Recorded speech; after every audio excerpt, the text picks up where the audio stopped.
Assalamualaikum Sobat Natsaka. Halo, saya Aziza dari kelas 9B. Saya Nazifa dari kelas 8B. Dan kami dari Duta Akhlak. Kali ini Duta Akhlak mampir ke program literasi nih. Hari ini kita juga kedatangan tamu spesial, yaitu Bu Silmi. Oke, jadi kali ini aku, Nazifa, sama Bu Silmi bakalan bahas sesuatu yang spesial, yang viral, yaitu tentang pacaran. Oke. Kira-kira Bu Silmi tahu nggak sih tentang tren-tren yang sedang berseliweran di sosial media? Tren apa ya? Yang itu loh Bu, yang kayak misalkan udah ada pasangan kan, kayak misalkan cewek cowok, ternyata nih mereka udah berpacaran nih. Yang cowok itu kasih tanda Bu, di motornya itu, di spionnya, apa di apanya itu dikasih jedai. Oh iya ya, saya lihat juga itu ya, tren-trennya memang lagi booming. Terus gimana sih tanggapan Bu Silmi tentang tren tersebut? Kalau menurut saya ya, tren-tren yang berseliweran seperti ini di media sosial khususnya, itu menandakan bahwasanya remaja kita di Indonesia, apalagi remaja muslim atau muslimah, itu sedang tidak baik-baik saja. Bayangkan ya, di Islam sendiri saja itu harusnya hubungan antara laki-laki dan perempuan itu terbatas. Tapi ternyata realita yang kita hadapi sekarang, itu ternyata tidak seperti itu. Iya nggak sih? Iya. Terus menurut Bu Silmi, pacaran tuh apa sih? Kalau menurut saya ya, kalau dibilang pacaran itu, kalau menurut Kamus Bahasa Indonesia itu ya entah hubungan romantis antara dua individu, laki-laki dan perempuan, yang dilakukan sebelum menikah untuk mengenal pasangan satu sama lain. Itu sih kalau setahu saya ya. Tapi sebenarnya konsep pacaran ini itu nggak lumrah dulu. Karena dulu sebelumnya itu laki-laki dan perempuan menikah itu dijodohkan oleh orang tua atau kerabat. Jadi untuk antara laki-laki dan perempuan, konsep hubungan pacaran itu tidak seperti ini gitu.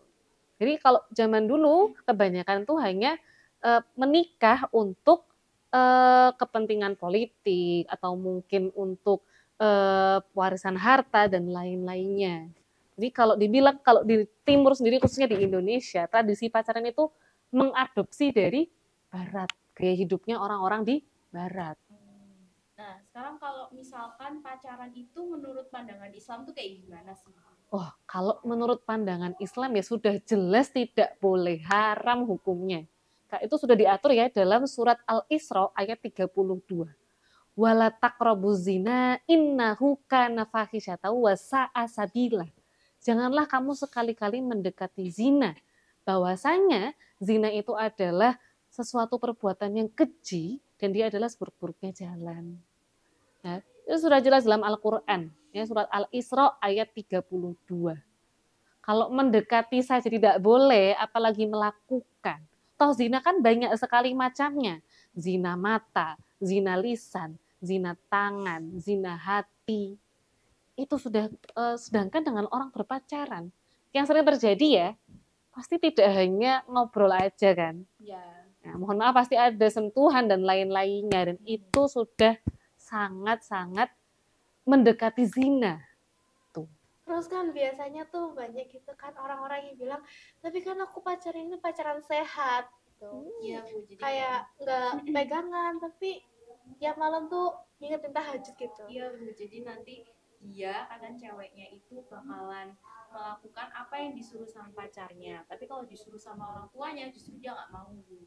Gimana Bu tanggapannya? Gimana nanti kayak gini? Kalau menurut saya itu ironis sekali ya.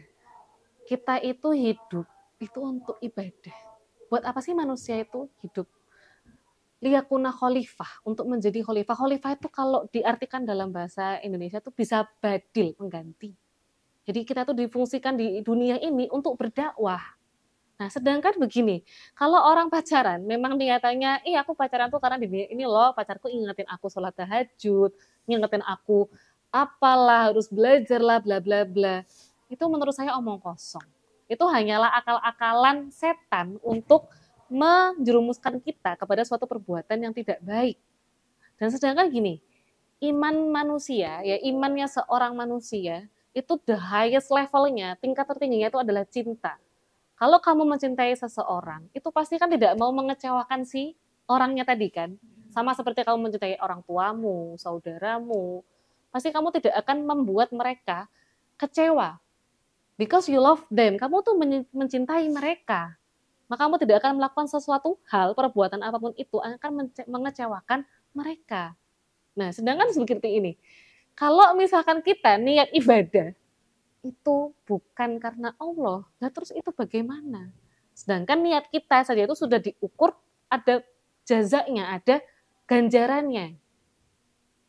Seperti itu. Terus dampak negatif pacaran terutama pada remaja itu apa Bu? Oke, bagus itu ya. Dampak negatif ya. Memang lebih seringnya pada remaja itu lebih ke dampak negatifnya. Sekarang seperti ini. Kalau dari segi akademik, biasanya anak yang pacaran itu fokusnya menurun. Kenapa? Karena dia sedang euforianya untuk dekat dengan lawan jenis itu sangat tinggi sehingga tidak memikirkan hal-hal yang lainnya. Jadi yang pertama itu adalah potensi penurunan akademiknya. Next kedua, dia boleh jadi akan membatasi interaksi dengan kawannya.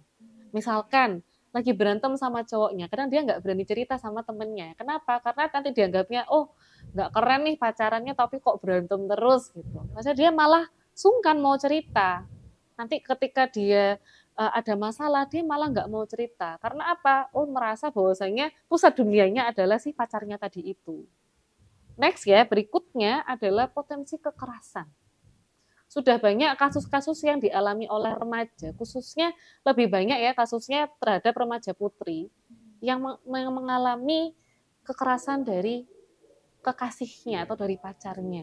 Sebenarnya kan pacarnya ini bukan siapa-siapa, tidak ada dalam dokumen yang sah dia itu adalah keluarganya ataukah dia itu adalah saudaranya atau bagaimana.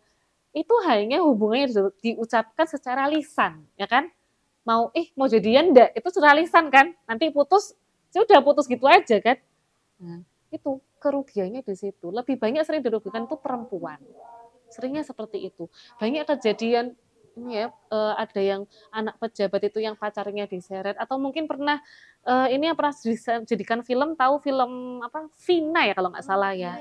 Itu kan itu juga masih usia 16 17-an ya kalau tidak salah itu ya. Itu karena menolak cinta, dia sudah punya pacar, kemudian dia juga ternyata pergaulannya pulang malamnya jam 1, jam 2, kemudian dihajar oleh orang yang tadi suka sama dia. Nah itulah, makanya kenapa dalam Islam itu, antara perempuan dan laki-laki itu interaksinya dibatasi. Ada yang namanya dalam Islam itu maqasid syariah. Apa sih maqasid itu? Sasaran dari adanya syariat-syariat yang sudah ditetapkan oleh agama Islam. Yang pertama itu ada untuk menjaga agama ya, hifduddin, menjaga agama kita. Next ada maqasid, ada hifdu nafas, menjaga jiwa. Kemudian ada hifdul akal, menjaga akal kita. Kemudian ada hifdun nasl, menjaga keturunan. Yang terakhir ada menjaga harta atau hifdul mal. Nah, kesemuanya ini tadi, seluruh syariat yang sudah digaungkan oleh agama Islam, seluruhnya itu memiliki tujuan-tujuan itu tadi. Biasanya orang pacaran itu kan menyentuhnya kepada zina. Kalau sudah berzina, mohon maaf ya, yang nanti menanggung malu itu lebih besar di laki-laki atau perempuannya? Perempuannya. Yang dirugikan lebih banyak siapa? Perempuannya. Laki-lakinya bagaimana? Apakah rugi juga? Bisa jadi bisa juga rugi. Dia rugi karena dia sudah membuang-buang waktunya untuk hal-hal yang tidak berguna. Terus kemudian anak dari hasil zina ini tadi, itu dia tidak punya nasab. Walaupun ada ayah biologisnya, tidak punya nasab dia. Sehingga nanti kalaupun menikah, dia tidak bisa wali nikahnya ini sebagai ayahnya, itu tidak bisa. Jadi memang ada sasaran-sasaran kenapa aturan itu dibentuk. Terus kemudian menjaga jiwa. Memang mentalnya sudah siap. Nah, dampaknya pacaran sebegitu besarnya. Gitu. Apalagi makanya memang penting untuk membatasi namanya interaksi dengan laki-laki ataupun perempuan laki-laki, laki-laki dengan perempuan. Harus saling menjaga. Iya kalau misalkan pacaran lama, oh nggak pernah ngapa-ngapain terus nikah. Iya kalau nikah. Kalau Allah berkehendak lain, nanti dianya malah jadinya sama orang lain. Kan sama aja dia sudah dilecehkan. Dia sudah tidak suci lagi. Kasihan kan suaminya setelahnya untuk yang laki-laki, yang untuk yang perempuan ya. Apalagi yang untuk nanti istrinya si laki-laki kan juga kasihan. Berarti aku bukan yang pertama nih. Gitu. Nanti sesuatu yang manis dalam hubungan pernikahan yang harusnya ada itu malah tidak ada karena sudah habis di orang sebelumnya. Seperti itu. Oke, tadi kan kita udah bahas tentang dampak negatif dari pacaran. Sekarang aku mau nanya nih Bu, gimana sih cara kita tuh menjaga diri dari pacaran? Misalkan kita tahu kita disukai sama satu cowok, dia nembak kita, terus apa yang harus kita lakukan? Masa ya kita langsung menolak mentah-mentah kan kayak gak enak gitu ya Bu? Oh ya tidak. Jadi gini, harus hati-hati ya untuk menolak ya, karena ini kan berkaitan dengan masalah hati, ditolak dengan cara yang baik. Kalau memang tidak bisa, minta bantuan orang yang lebih tua. Kalau misalnya kamu sedang dalam masa sekolah, boleh minta bantuan Bapak Ibu guru, ya, untuk dijaga. Tuh, karena banyak kasusnya, mohon maaf ya ini, yang saya pernah mendengar, teman saya ini sedang kuliah ya ketika itu ya. Ya kuliah ini kan masih awal-awal kuliah kan usianya masih 18-19 ketika itu. Ada seorang pasangan, 2 orang pasangan ya, laki-laki perempuan nih pasangan berpacaran. Kemudian ceweknya ini sudah minta putus. Intinya dia sudah tidak mau, tapi laki-lakinya ternyata ini malah ngotot, malah stalking. Tahu stalking? Dibuntuti. Dan akhirnya ujung-ujungnya laki-laki tadi ini membunuh si perempuan itu tadi. Jadi kalau kata dia, kalau tidak denganku maka kamu tidak dengan siapapun. Posesif. Serem ya. Nah, seperti itu. Jadi menolaknya harus dengan cara yang baik untuk perempuan ya. Untuk laki-laki ya, kalau pernah mendengar kisahnya Sayyidina Ali dan Fatimah itu sangat indah. Sama-sama saling mencintai, tapi nggak pernah ngomong. Jadi baru ketahuan ya setelah ketika nikah. Bagaimana cara menjaganya? Ya jangan berdoa pada Allah. Ya Allah, kalau memang dia jodohku, dekatkanlah. Kalau memang bukan, maka jauhkanlah dengan cara yang baik. Seperti itu. Ya kita tuh apa sih? Kita kan cuma manusia biasa. Maka kita segalanya, segala urusan kita serahkan lagi kepada Allah. Seperti itu. Terus gimana tuh kalau misal kita tuh punya teman yang sudah terjerumus ke pacaran, ya. Terus kita mau ngingetin dia kayak, jangan pacaran terus dong, ayo kembali ke jalan yang benar. Gimana caranya untuk menangani teman yang seperti itu? Karena biasanya kan banyak yang protes, suka-suka aku dong, akan pacarannya Islam. Wah, ini pertanyaan yang agak sulit ya, karena memang banyak sekali orang yang sebenarnya tahu, tapi karena mengedepankan nafsunya, ia menutupi hal itu. Jadi kalau memang kita sebagai teman sudah mengingatkan dengan cara yang baik, that's enough, sudah cukup. Kalau memang dia sudah tidak bisa diingatkan, ya kita bisa apa? Kita cuma bisa mendoakan. Mungkin tidak akan dia seperti itu selamanya. Kita harus percaya bahwasanya dia tidak akan seperti itu selamanya. Bahwasanya ada Allah yang maha membolak-balikan hati.